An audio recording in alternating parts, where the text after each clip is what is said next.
Токмок шаарында март айынан тартып кездеме цехинин курулуш иштери башталган. Учурда куруу иштеринин 95% бүттү. Азыр цехтин ичинде жабдыктарды орнотуу жумуштары жүрүүдө. Алар Тайвандан алынып келинип, жаңы технология менен иштейт. Жалпы 32 токуучу машина орнотулмакчы. Бүгүн ошол ленталарын тагып бүтүрүүгөнгө аракет кылып атышат да. Ленталарын бүтүрөлү депчи. Экиге бөлүп иштеп атабыз. Биз өзүнчө бир түрк менен, эки түрк өзүнчө алар ошо аркыбыздан бул нерселерди кылып атат. Цехтин иши башталса 123 жумушчу иш менен камсыз болот. Алардын баарын жергиликтүү калк түзмөкчү. Бул жерден токулган кийимдер жана кездемелер даярдалат. Алгач күнүнө 8-9 тонна өндүрүм болот деп күтүлүүдө. Цехтен чыгарылган биринчи товар Кыргызстандын аймагында сатылып, кийин чет өлкөгө экспорттолот. Биз эми мына азыр жаңы оборудованиялар келгендерди биздин мына Турциядан специалисттерибиз келди. Ошолор толугу менен үйрөтүп сабак беришет. Биринчиден кандай иштеш керек, бүт баарын көргөзүп, иштеп, жакшынакай неме болгонго чейин булар жаныбызда болот. Калган тигүү процесстерине келгенде, кийин ошо тигүү пландарыбыз бар астында.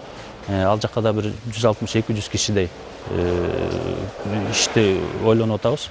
Ал жакка келгенде буюрса бул ушул жактагы эле тигип жүргөн кишилерди алабыз. Колунан келсе бар биз үйрөтүп да беребиз. Ошондой эле бул жерде жипти боекко салуучу жана кургатуучу бөлүк да иштейт. Жабдыктарды иштетүүнү кыргыз жумушчуларына түрк адистери үйрөтүүдө. Себеби аппараттар жаңыча технология менен иштейт. Ал эми цехке жалпы $10 миллион жумшалса, анын 7,5 миллионун Кыргыз Орус өнүктүрүү фондусу насыя катарында бөлгөн.